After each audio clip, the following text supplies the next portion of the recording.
Boa noite, pessoal. Boa Boa noite. noite.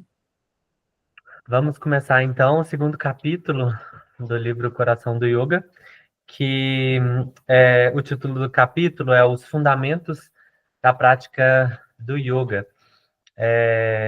No último capítulo, né, a gente discutiu, né, como o yoga é a habilidade de direcionar a mente para um lugar sem distração, sem interrupção, né? E foi interessante a gente ver também como o professor Dzikachar enxerga, né, o Yoga Sutra de Patanjali como um livro excepcionalmente aberto, né, que ele não condiciona a percepção do praticante, né, a um deus, a um culto, é mais uma percepção de si, né?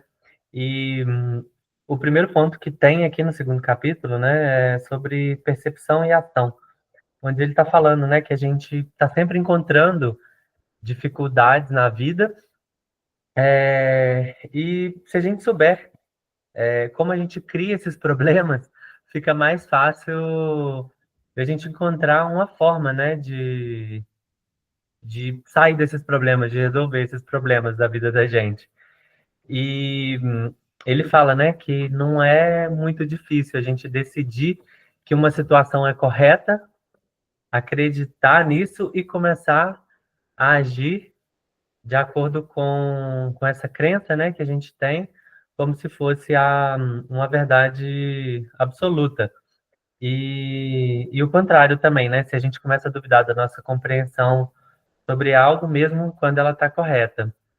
E aí ele traz a palavra avidya, né? Que literalmente significa compreensão incorreta, né? É quando a gente confunde o grosseiro com o sutil.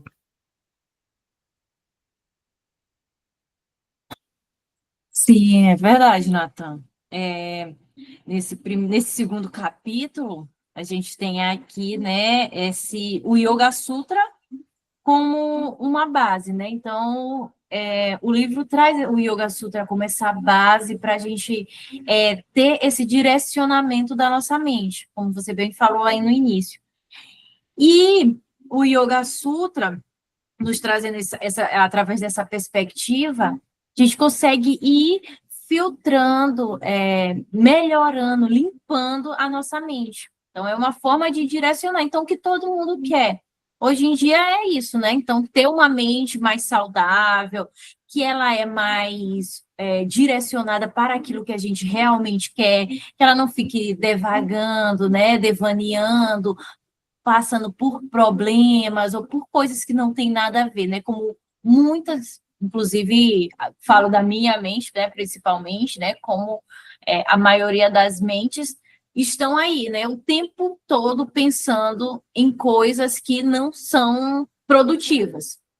E conseguir fazer isso, né? Então, ele traz aqui o Yoga Sutra como essa ferramenta de direcionamento da mente, né? Então, eu vou conseguir observar dentro da minha vida de forma mais correta, ter melhor percepção, prestar mais atenção naquilo que é verdade, né? Será que aquela pessoa que eu estou observando, eu penso que ela não gosta de mim, né? Tenho aquela primeira percepção, aquela pessoa não gosta de mim. Será que isso realmente é verdade? Às vezes é uma coisa que a nossa mente acaba criando por um condicionamento pré-existente. Então, é importante que a gente consiga ferramentas para ter uma percepção melhor, né? Ter uma observação da vida melhor. E o yoga, né? Tendo o Yoga Sutra, né? Como esse caminho, como esse meio de ensinar, né? Através desse texto, ou melhor, desses sutras, né? Dessas frases que vem aqui ensinando a gente. Então, ele traz essa questão da percepção, né? Então, uma percepção incorreta vai fazer com que a gente caminhe dentro da nossa vida para algo que pode nos prejudicar, né? E aí a gente já tem uma percepção incorreta, vem o medo e para não agir, a dúvida, né? Então, coisas que vão nos atrapalhar na nossa jornada de vida. Sim, sim, essa é a primeira parte do segundo capítulo ali, que fala um pouco sobre a prática do yoga, né? Que é justamente a gente ter mais clareza diante da vida, né? As percepções que a gente tem, enxergar as situações com mais clareza. Porque muitas vezes a gente não percebe que a gente enxerga a vida por meio dos nossos paradigmas, né? Das nossas percepções, de tudo que a gente veio, como é que fala, alimentando durante toda a nossa vida. Então, a gente já tem nossos valores, a nossa percepção e os nossos paradigmas, e a gente enxerga a vida através disso. E é boa parte do tempo a gente está errado.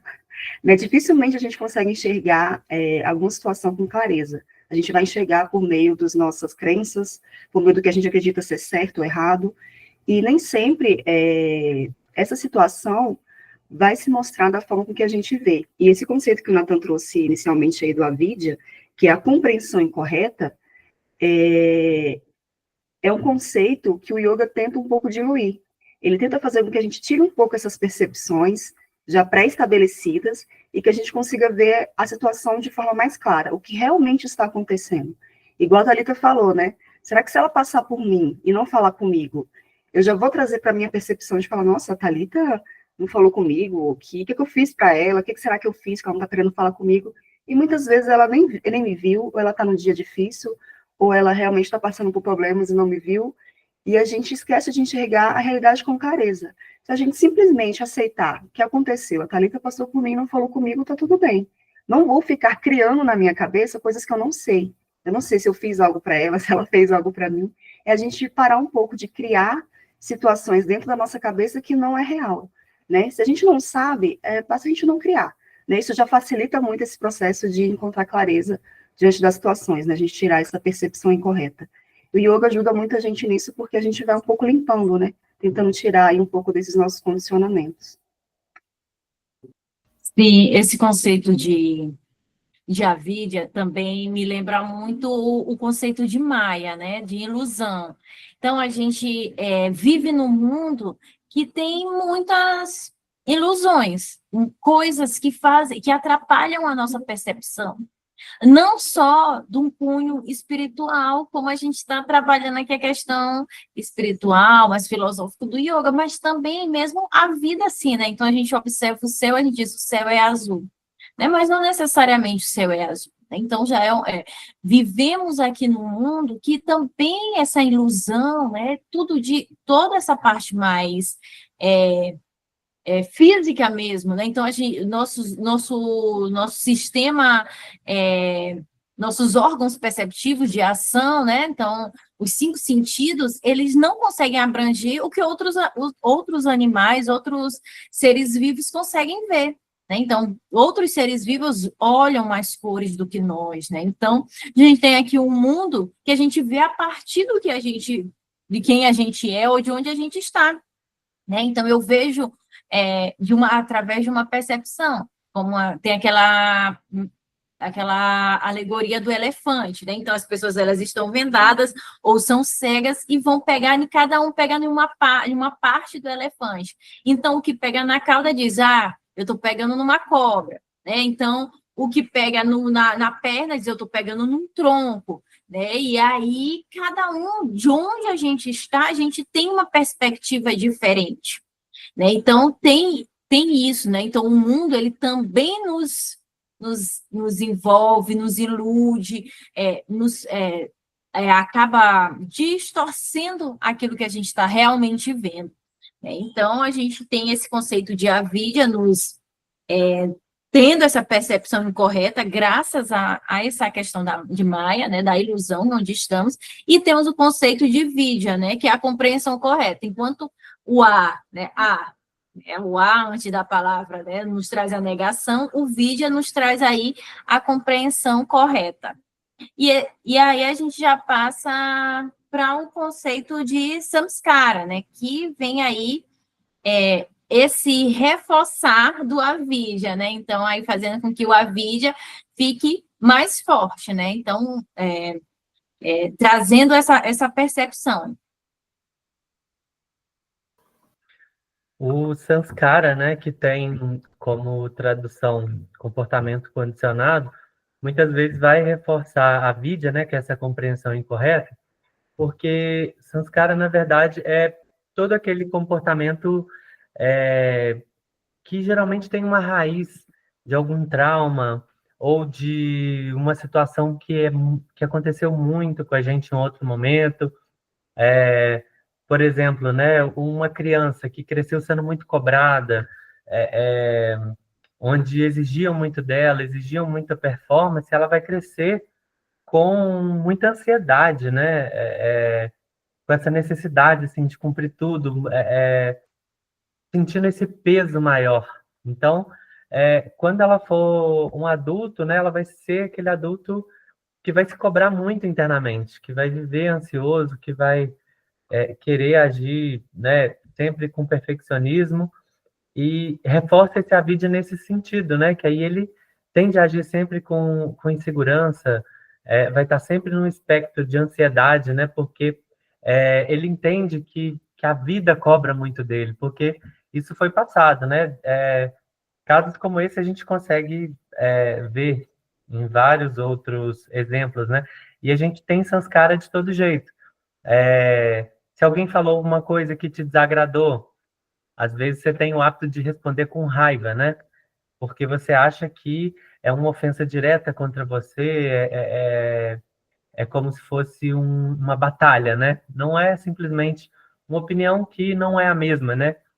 Então, isso vai sendo reforçado quando você puxa nas vivências da pessoa. É um comportamento que está ali há muito tempo, de uma vivência que ela tem, na maioria das vezes, né, em fases mais jovens da vida.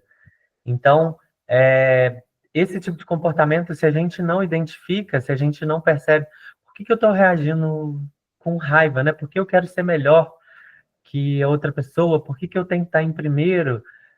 De repente é uma coisa que eu tenho que ver que está no meu passado, que foi uma coisa que foi colocada para mim, esse condicionamento, né, da minha mente, e aí agora acontece uma coisa e eu ajo com esse reflexo, né?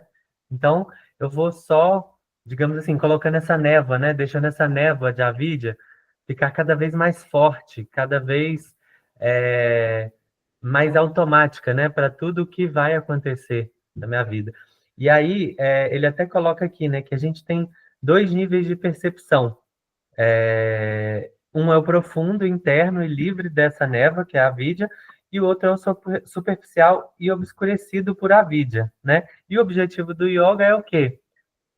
Afastar essa névoa, né? Limpar, para que a gente possa enxergar todas as situações com clareza e ter, né, o comportamento adequado diante daquela situação. Que aí a gente volta, né, um pouco no capítulo anterior também, falando da questão da presença, né? O yoga ele vai ajudar, né, a prática, né? Quando a gente se dedica a praticar e tem esse compromisso, a gente vai limpando a mente, né, de toda essa névoa para poder ter respostas mais claras, ter respostas mais presentes e coerentes, né, com o agora. E, e aí ele entra também, né? O livro vai para a segunda parte do segundo capítulo, que são as ramificações de avidya, né? E aí ele fala que quase nunca a avidya ela permanece escondida de nós, né? A primeira, aí ele já entra nas primeiras, são 4, na verdade, que é o ego, apego, rejeição e medo.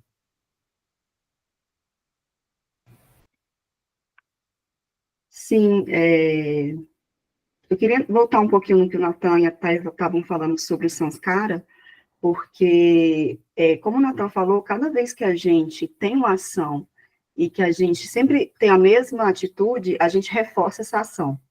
E isso que o Natan falou é muito visível, que às vezes, cada vez que essa situação se repete, você se condiciona a responder da mesma forma. Né? E tem um professor, que eu não sei se vocês seguem, o Jacob Petrie. Ele tem mais de 3 milhões de seguidores no Instagram, ele é bem conhecido. Ele fala algo que é muito interessante, né? Que o ser humano, ele é o único que é capaz de, entre um estímulo, né, uma situação, e uma resposta, que é ali o nosso condicionamento, nós somos os únicos capazes de ter um poder de escolha entre um estímulo e uma resposta. né? Por exemplo, eu tenho uma cachorrinha aqui. Se eu condicionar ela a sentar e dar um petisco, ela vai sempre sentar para receber o petisco. Ela não vai ter ali um poder de escolha de falar, nossa, será que se eu fizer uma estrelinha, ou se eu rodar no chão, ela vai me dar mais petisco? Eles não têm essa noção de poder de escolha ali na hora. Mas nós, seres humanos, temos. Então, assim, nesse ato entre um estímulo, uma situação que a gente vive, por exemplo, uma pessoa que é muito condicionada à organização. Toda vez que ela vê uma bagunça, naturalmente ela já vai se estressar e às vezes brigar com quem está na casa dela, com o marido, com o filho, para que eles organizem, ou que a casa está bagunçada, enfim. E cada vez que ela briga com a família, ou que ela se estressa porque a casa está desorganizada, ela reforça esse comportamento dentro dela. Então, toda vez que ela vê uma casa bagunçada, que ela vê as coisas fora do lugar, ela vai sempre reclamar e ficar com raiva, e isso vai cada vez mais crescendo dentro dela. Se ela parar um pouquinho para refletir, entender que entre esse estímulo da bagunça e a resposta dela de ficar com raiva e brigar com a família, ela parar um pouquinho para refletir e falar, será que faz sentido eu realmente brigar com a minha família, eu me estressar, eu ficar com raiva por conta disso? E ela tem ali um poder de escolha de, às vezes, até absorver aquilo e falar, nossa, se minha casa está bagunçada, é porque tem uma família, é porque tem amor, é que eu tenho um marido, é que eu tenho filhos, e talvez ela mude um pouco a resposta que ela daria àquela situação, né? Então, o que eu acho importante a gente ter nessa questão aí dos samskaras é que a gente, sim, tem a possibilidade de mudar as nossas respostas diante da situação. A gente percebe que a gente sempre tem uma resposta automática para alguma situação, a gente tem um poder, assim, de refletir e ter um poder de escolha ali, de autoconsciência mesmo, de saber que talvez aquela atitude que a gente toma sempre diante daquela situação, a gente pode rever, né? E é muito importante que a gente faça essa reflexão sempre, né? Se a gente tem o costume de xingar no trânsito, de reclamar com alguém, de brigar com o chefe, enfim, fazer essa autorreflexão e ver se faz sentido a gente ter sempre o mesmo comportamento diante daquela situação, né? É isso, vamos voltar aí às ramificações do yoga, né, que o Nathan introduziu aí pra gente. Ah, eu achei ótimo aí o que esse exemplo que tu falou aí é, sobre esses condicionamentos, né? E realmente a gente vive muito no automatismo, né? Então a gente está ali o tempo todo repetindo os mesmos padrões, sempre naquele que aí acaba indo para aquela roda de samsara, né? Saindo do samskara, indo para a roda de samsara, né? Então a gente está sempre repetindo aquela mesma coisa, né? Então a gente, principalmente padrões mentais.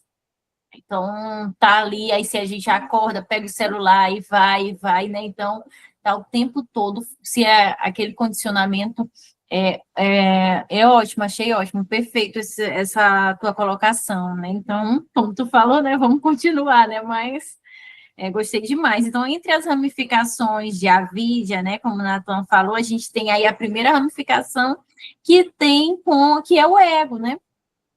E o ego, ele está aqui dentro da gente, escondido, né? Não só através do egoísmo, mas também nessa sensação da gente se sentir superior, maior do que as outras pessoas, né? Então, tem quantas vezes por termos, né? Então, aqui, na posição de professor de yoga, né? Sabemos um pouquinho ou quase nada, e aí a gente já acha que a gente é maior do que outras pessoas, ou então aquelas que têm uma titulação, né? Então, tem aí um mestrado, um doutorado, um PhD, e por isso se acha que é maior do que as outras pessoas, ou mesmo que tenha somente um emprego, às vezes já se acha, né? Então, aí a gente tem o ego como essa primeira camada, essa primeira ramificação que a Vidya aí nos traz de percepção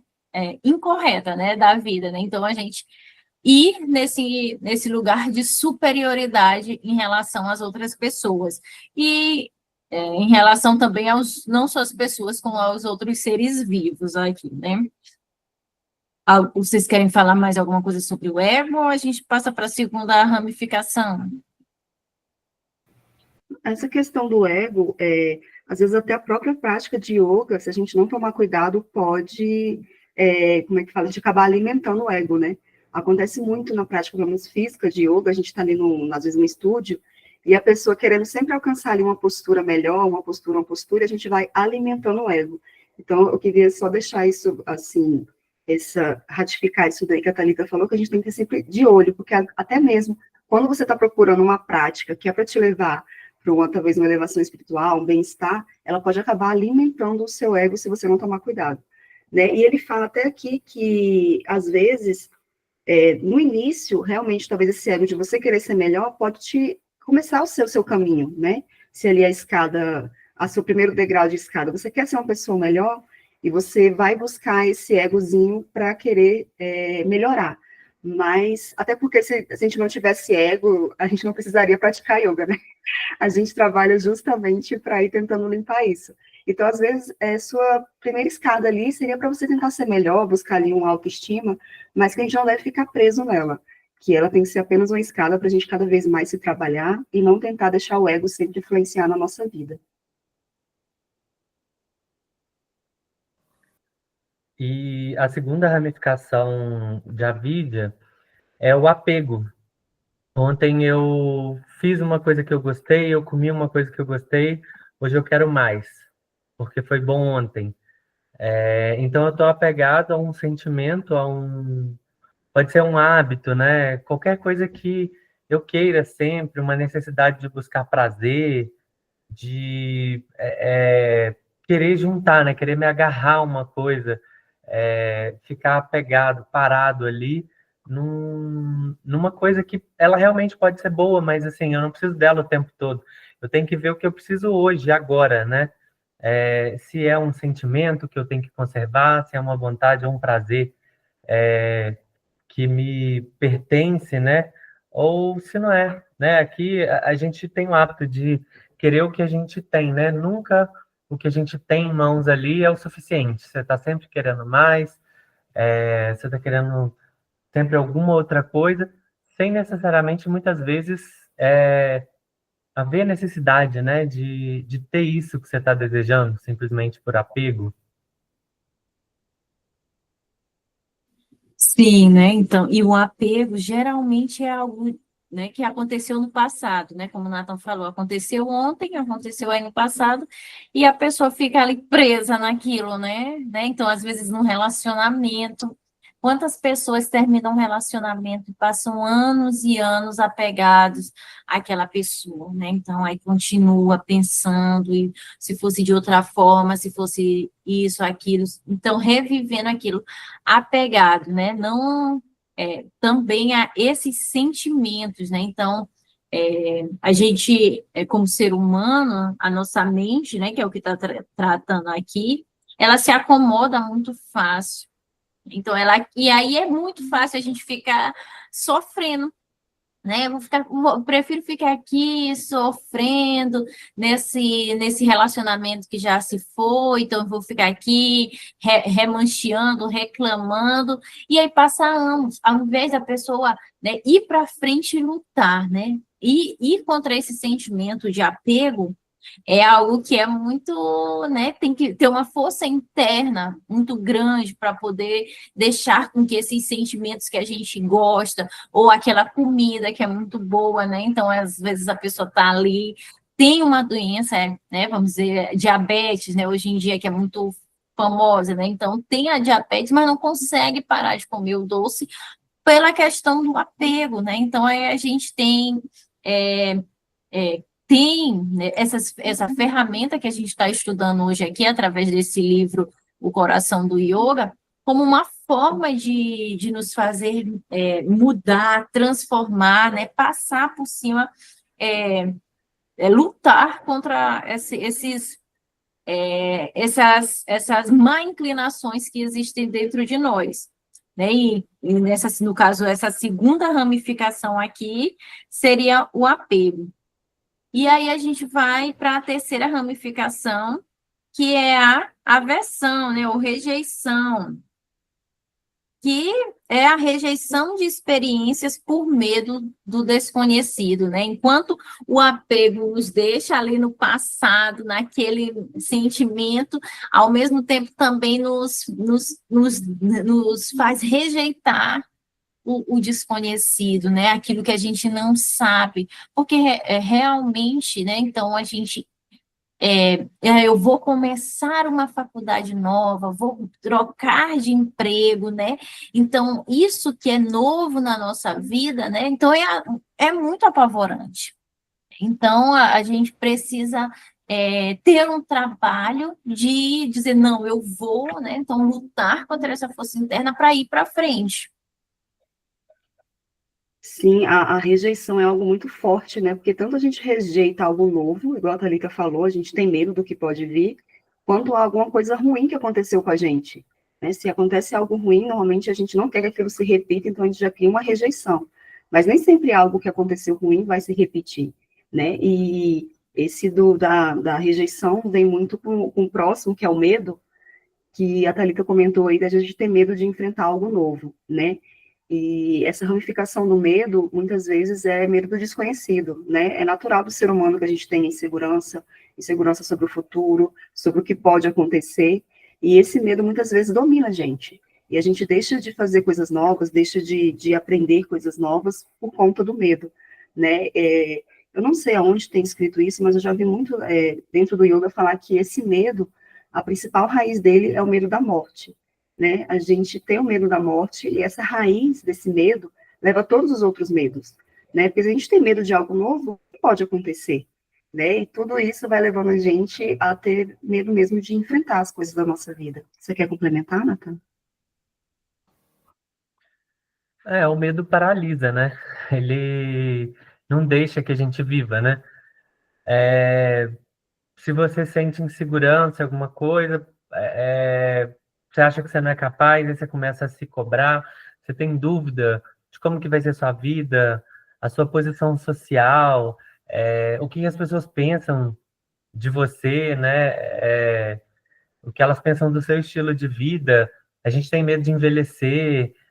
São várias questões, né? Que às vezes parece sutil, às vezes parece só cobrança social, mas na verdade a gente enraiza isso tanto e a gente acaba não vivendo, né? Porque ele né, ter medo e respeitar esses medos é quase que não ter vida, porque você está o tempo todo se condicionando ao que as outras pessoas vão pensar, no final das contas, né? É mais sobre uma percepção, aliás, o que você acha, né, da percepção que as pessoas têm sobre você, do que como você está vivendo a sua vida, né? Porque se eu consigo enfrentar isso, eu não me importo, né, se eu estou socialmente mais alto ou mais baixo, se eu estou mais novo ou mais velho, eu preciso estar no presente para viver, né? E enquanto a gente está apegado no medo, nada acontece. A gente está parado, né?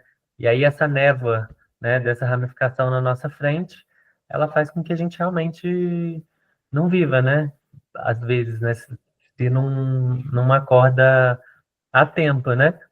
E a gente, depois de passar por isso, né, começa a perceber uma ou outra dessas ramificações, ou duas ou mais delas juntas, acaba sendo o que faz a gente não perceber, né, a vida passando. E mais para frente, aqui no livro, ele tem uma citação interessante que a gente percebe mais o avidya na sua ausência do que quando você está ativo, porque quando você está, né, no meio dessa névoa toda, na nebulosa, você não percebe que você está, né, dentro de uma interpretação errada, né? Você acha que aquilo é a verdade. Só quando você começa a ter paz, né, quando você começa a ter um estilo de vida mais consciente, a prática do yoga, por exemplo, que a gente discute aqui, ajuda muito, né, a afastar essa névoa e perceber. A gente só vai perceber também que agiu dessa forma, que ficou condicionado aí com essas ramificações da vida, quando se encontra paz. Porque dentro ali do nevoeiro, né, nessa associação que a gente está fazendo, não dá para perceber. A gente acha que está no melhor lugar do mundo, com a razão total. Sim, é verdade. Concordo plenamente com o que o Nathan falou. E aí, a gente só consegue realmente perceber que a gente estava meio envolto por avidia, né? Por essas percepções incorretas, quando a calma vem, a tranquilidade, né? A paz, esses sentimentos mais, vamos dizer assim, mais nobres, né? Então, justamente quando, com o uso da prática do yoga, vai, né, dos asanas, né, dos pranayamas, que são as respirações, né? A movimentação do corpo é que vai fazendo com que o avidya ele vai diminuindo. E aqui, como o livro fala, né, é a questão da clareza, e muitas vezes, que já foi o exemplo que Carol falou, a gente usa o yoga, né, como uma forma de se envolver ainda mais em avidya, né? Então, aí a gente está ali fazendo os asanas, né? Então, aí vira de cabeça para baixo, bota o pé lá para cima, e aí está se achando super evoluído porque fez esse tipo de malabarismo, né? Então, se fosse por isso, o pessoal da ginástica artística era todos gurus, eles se escalam, né? Botam o pé lá em cima, viram, pulam, né? Mas não necessariamente fazer movimentos acrobáticos está relacionado com o grau de evolução que o yoga busca. Então, fazer esses asanas que são considerados mais complexos, né, como, por exemplo, esse, que a pessoa vai ficar de cabeça para baixo, para que ela consiga fazer esses movimentos, então ela tem que ter um grau de concentração.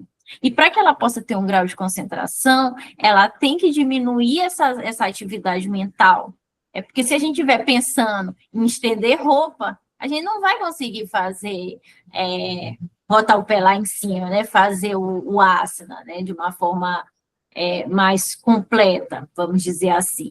Então, a gente vai ter que estar focado naquele momento para que seja executado, né? Como o Natan falou, né? Que a gente comentou na aula passada. A presença, então, a pessoa vai ter que estar totalmente presente ali para desenvolver aquela atividade, né? Então, aquela postura, né? Aquele asana, ou fazer aquela respiração, né? Então, e aí, essa respiração, esse movimento do corpo, vai fazer com que a pessoa vá limpando aí esses condicionamentos, e com isso, como consequência, entrando mais em presença, né? De uma forma mais clara. Então, aí a gente vai conseguindo entrar nesse lugar de presença.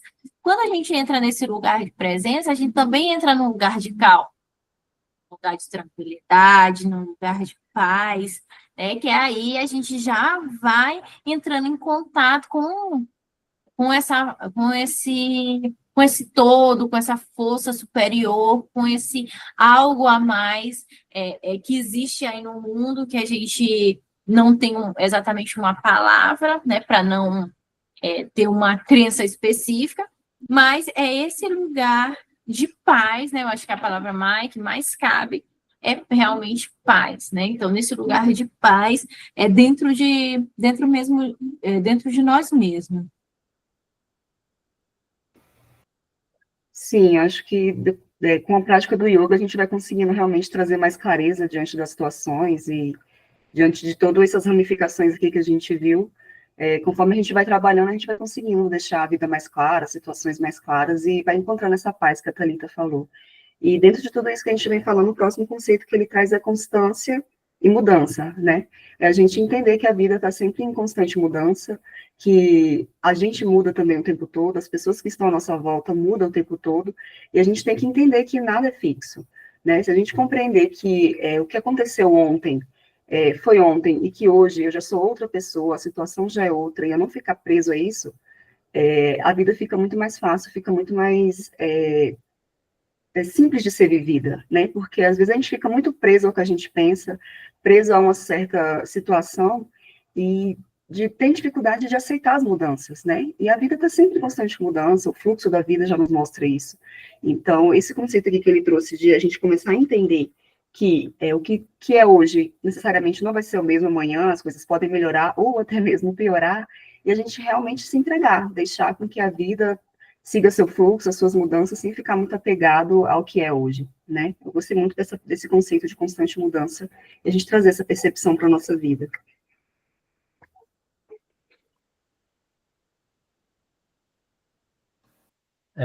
A mudança é muito importante, né? Como a Carol falou. Tá ruim hoje, pode melhorar. Do mesmo jeito que se tá bom demais, pode piorar. A gente não toma cuidado, né? E aí o yoga chega, né, nesse momento, para fazer a gente parar, perceber o presente e ver, né, como que a gente pode conquistar o que a gente não tem, o que está desalinhado, né, o que não nos faz bem.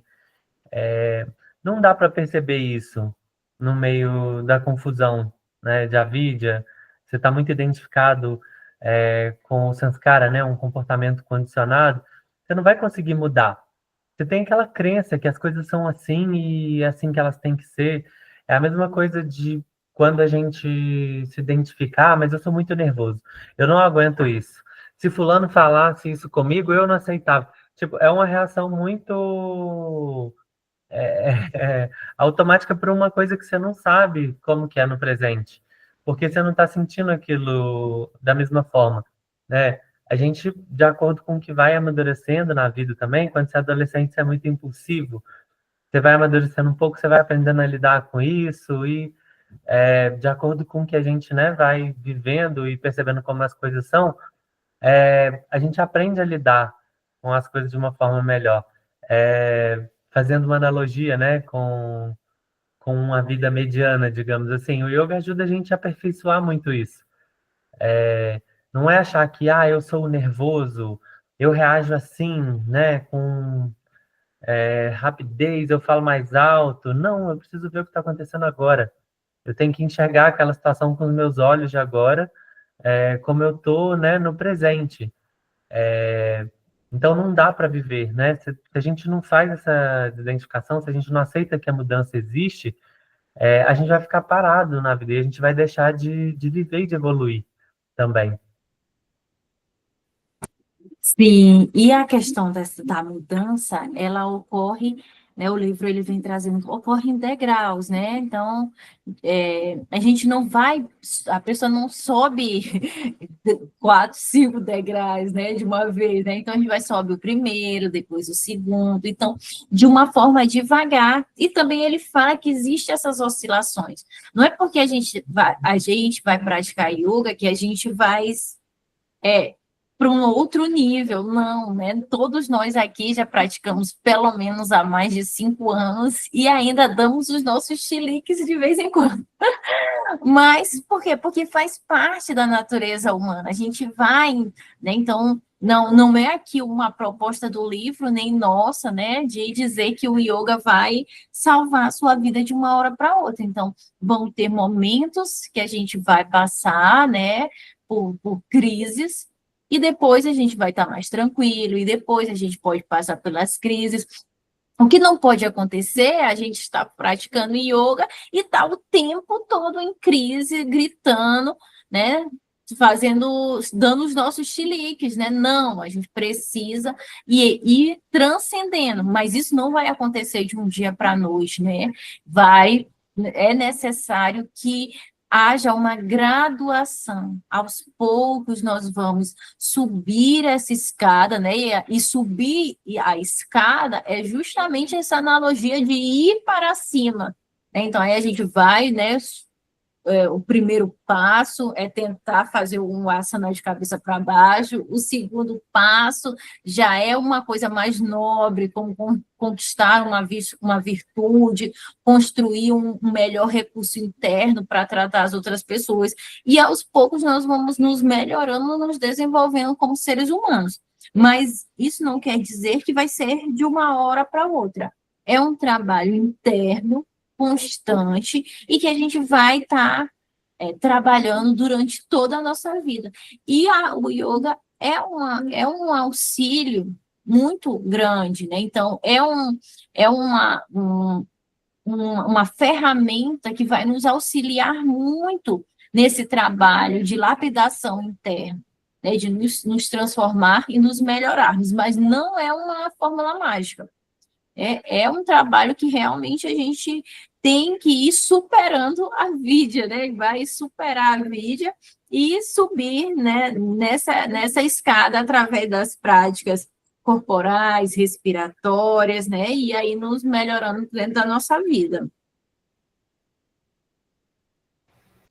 Sim, o livro, dentro desse conceito aí que a Thalita falou, da gente ir subindo a escada aos pouquinhos, né, e evoluindo, ele traz esse conceito de tapas, que aqui no livro ele fala que o seu significado no Yoga Sutra é a prática de asanas, que é as posturas físicas, e o pranayama, que é os respiratórios, ou seja, exercícios físicos e respiratórios do yoga. Esses exercícios nos ajudam a livrar dos bloqueios e impurezas do nosso sistema, além de trazer outros benefícios. Então, o yoga, como ele é uma filosofia prática, ele traz essas ferramentas de praticar posturas, praticar respiratórios, que vai trabalhando o nosso sistema, né, o nosso organismo, e a gente vai conseguindo trazer mais clareza, mais percepção, a gente vai trabalhando bloqueios ali físicos e emocionais, e com isso, né, com essa disciplina aí, que é o Tapas, né, a gente vai trabalhando, e vai subindo as escadas, às vezes a gente desce alguns degraus também, sobe e desce os degraus, como a Thalita falou, a gente não é porque a gente começa a praticar que a gente vai só subir, às vezes a gente também ali tem alguns percursos da vida, né, todo mundo passa por problemas, e diante desses problemas, às vezes a gente também cai um pouquinho, né, da disciplina que a gente está numa prática, ou de alguma evolução que a gente esteja diante de algum condicionamento que a gente perceba. Mas a gente tendo essas ferramentas do yoga para sempre levar a gente de volta, é muito bom, porque a gente sabe o caminho que pode levar a gente de volta para essa clareza, né? Mesmo que a gente se perca ali um pouco no caminho, diante de algum problema, a gente sabe que tem ali uma ferramenta que pode auxiliar a gente a voltar a ter mais clareza, a ter mais percepção diante da vida, né, diante dos problemas. E o yoga me ajudou muito nisso, inclusive, porque eu sou uma pessoa, né, como eu já falei na outra aula, muito agitada, eu gosto muito de movimento, de estar sempre fazendo várias coisas ao mesmo tempo, e era muito fácil me perder, fazendo várias coisas. E com a prática de yoga, com os respiratórios, com os asanas, eu fui cada vez mais me centrando em mim mesma, e toda vez que vejo meio perdida, querendo fazer várias coisas ao mesmo tempo, eu sei que eu tenho essa ferramenta para me voltar, para me centrar e me trazer mais clareza.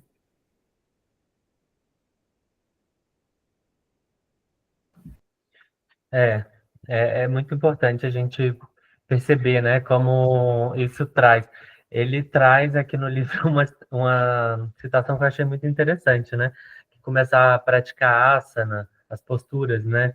E pranayamas, que são os exercícios de respiração, é como se estivesse aquecendo o ouro para conseguir moldá-lo, né? A gente vai preparando ali o corpo, vai centralizando as coisas para começar a tomar aquela forma, né,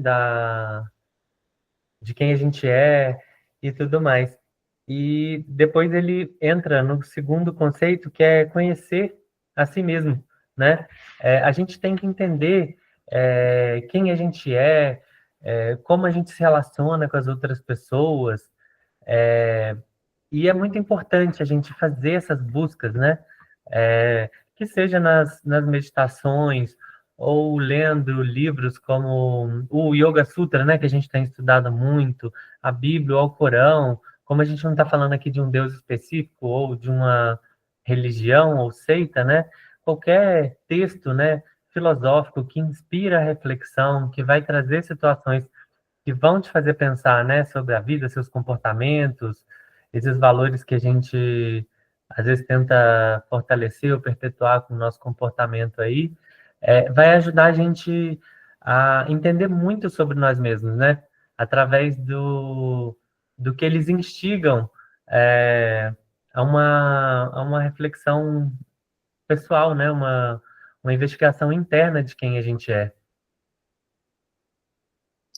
Sim, né? E aí, em relação a esse estudo de si mesmo, né, que é o segundo ponto, ele também coloca aqui no livro que eu achei bem legal, tipo assim, não temos um espelho tão claro para a mente como temos para o corpo, né? Então, a gente se olha no espelho e, né, consegue ver o nosso corpo, mas para ver a nossa mente, esse reflexo da nossa mente, realmente é uma coisa que é muito mais turva, muito mais difícil de conseguir perceber, né? Então, Tanto é que, às vezes, a gente conhece uma pessoa, né? E aí, depois de muitos anos, a gente percebe que aquela pessoa tem umas atitudes que a gente não, que a gente desconhecia, né? Por quê? Porque a mente da pessoa é um universo que é totalmente diferente do que a gente olha a pessoa ali, o corpo físico, né? Então, existe um outro mundo dentro daquela pessoa. Então, e aí, para o outro, é um espanto ver que essa pessoa é totalmente diferente, e às vezes para nós mesmos, observarmos que estamos tendo condutas ou posturas ou pensamentos que não nos agradam. Nossa, por que eu tive esse pensamento? Aí a gente se pega pensando coisas que a gente acha que nunca deveria pensar. Por quê? Porque a nossa mente não é tão fácil de ser percebida como o nosso corpo físico, né? Que está aqui sólido e a gente observa através de um espelho. Então, o estudo de si, né, conhecer essas nossas partes boas, nossas partes ruins, é um estudo realmente que, né, precisa, não é algo que a gente vá conseguir em um dia, uma vez por semana, não. É algo diário, constante, permanente, até o último dia das nossas vidas, a gente pode estar se deparando com coisa dentro da nossa mente que a gente nunca imaginou. Então, o estudo de nós, né, então, conseguir estudar a si mesmo é uma recomendação aqui do livro. E a terceira e última recomendação, ela está ligada a esse amor a Deus, né? Então, que significa também uma certa qualidade da ação, né? Então, a forma como a gente vai agir em relação à vida, né? Então, não basta saber, né? Não basta querer, mas como que eu vou agir dentro da minha vida? E não só querer agir, né? Tem que saber agir, né? De uma forma realmente com qualidade, como ele diz aqui, né? Então, aí a gente tem que ter um corpo saudável, né? Então, um corpo saudável, o estudo de si mesmo e a qualidade da ação, né? Então, essa qualidade da ação, ela está relacionada a essa diminuição do avidia, dessas percepções, para poder que a gente tenha uma qualidade melhor em relação aos nossos atos. E aí a gente vai caminhando aqui, né, para o término do nosso estudo de hoje. E eu queria perguntar para vocês o que vocês. Quais são as percepções finais, as contribuições do nosso estudo aqui de hoje? Carol. Adorei, Thalita, esse segundo capítulo, né, que mostra aí a prática do yoga e veio trazendo para a gente algumas percepções, né, mostrou para a gente que a gente tem, às vezes, percepção errada diante da vida, por meio do nosso ego, do nosso apego, como que a gente pode trabalhar para ir diminuindo esse ego, esse apego. E essa última parte aqui que a gente falou um pouco sobre o Kriya Yoga, né, que ele fala que é o yoga da ação, é o que mais eu tenho tentado implementar na minha vida, né. Ele diz aqui até uma parte do livro que eu acho muito interessante. O yoga não é passivo, temos que participar da vida, né? Então, de nada adianta a gente ficar estudando, filosofando, e se a gente não vai para ação, se a gente não participa da vida, se a gente não coloca a nossa energia no mundo, saber o que a gente é bom, o que a gente pode contribuir para as pessoas, né? Então, a gente tem que participar da vida, né? Fazer os nossos estudos, fazer a nossa parte aqui de práticas de yoga, filosofia, mas também viver a vida, né? Ir para a vida, fazer as nossas contribuições, e é isso, é a gente agir e esquecer um pouco o resultado, né? A gente faz o melhor que a gente pode, nas condições que a gente tem, e deixa o resultado para a vida, né? Para que a vida traz para a gente. Então, essa parte, aqui, esse segundo capítulo, me trouxe muito isso, e eu gostei bastante dessa segunda parte. Eu queria voltar só um pouquinho na questão do amor a Deus, né? A qualidade da ação, porque é um ponto que fecha muito o que a gente estava conversando e tem tudo a ver também com o Kriya Yoga, que a Carol falou, porque muitas vezes a gente trabalha o corpo, né? Com asana e pranayama, a gente faz essa investigação de si, às vezes explora livros importantes e tudo mais, E tem algumas ações que, vistas por fora, podem ser interpretadas como o certo a fazer para alcançar, né, esse amor a Deus e tudo mais. Só que é preciso estar muito ligado, né, a essa qualidade de ação. Porque a qualidade de ação, ela realmente vai ter essa qualidade, esse valor todo, se você estiver realmente mudando o seu comportamento e tomando certas atitudes, porque realmente é certo, porque você preparou seu corpo, você estudou a si mesmo e está fazendo aquilo de uma forma sem expectativa, sem esperar um retorno, né? Sem querer um aplauso, simplesmente porque é a ação certa a se tomar, né? Ninguém vai te dar uma medalha por aquilo ou colocar seu nome no outdoor, escrever livros sobre você, né? A gente não pode ter essa expectativa. É, a questão do amor a Deus é muito interessante aqui, porque o seu Deus ele pode ser qualquer um, a sua religião ela pode ser qualquer uma, mas uma ação de qualidade ela é universal. Em qualquer religião, em qualquer lugar que você esteja, né? Desde que você esteja fazendo certas coisas, porque é certo. Não para se engrandecer, nem para crescer com isso, né? Ser marcado por isso.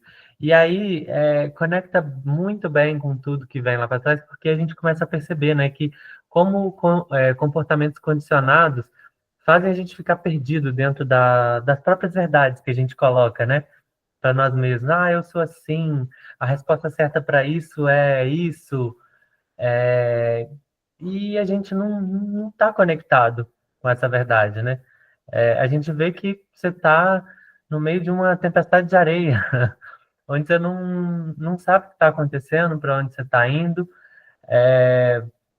porque a gente realmente fica muito perdido. E nesse mundo, né, igual o yoga, ele não tira a gente desse mundo.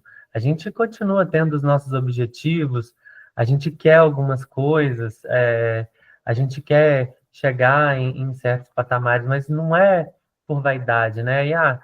Tem uma citação aqui que é muito interessante também, que ele coloca uma pergunta, né? Falando que vou começar a fazer yoga para ser uma pessoa melhor. Será que isso é uma expressão do ego? Na verdade, não. Você está buscando o bem para você porque vai te fazer bem, você só está querendo melhorar, né? Se você tem uma necessidade de comprar alguma coisa, você tem que trabalhar para ter dinheiro. São coisas que você precisa melhorar para ter, né? A gente não precisa abrir do mundo, virar um ser de luz, né? Acima das outras pessoas. A gente só tem que perceber, né? Quem a gente é e por que a gente deve fazer as coisas como deve fazer, porque faz sentido pra gente, porque é certo. Não porque a gente é melhor que as outras pessoas, né?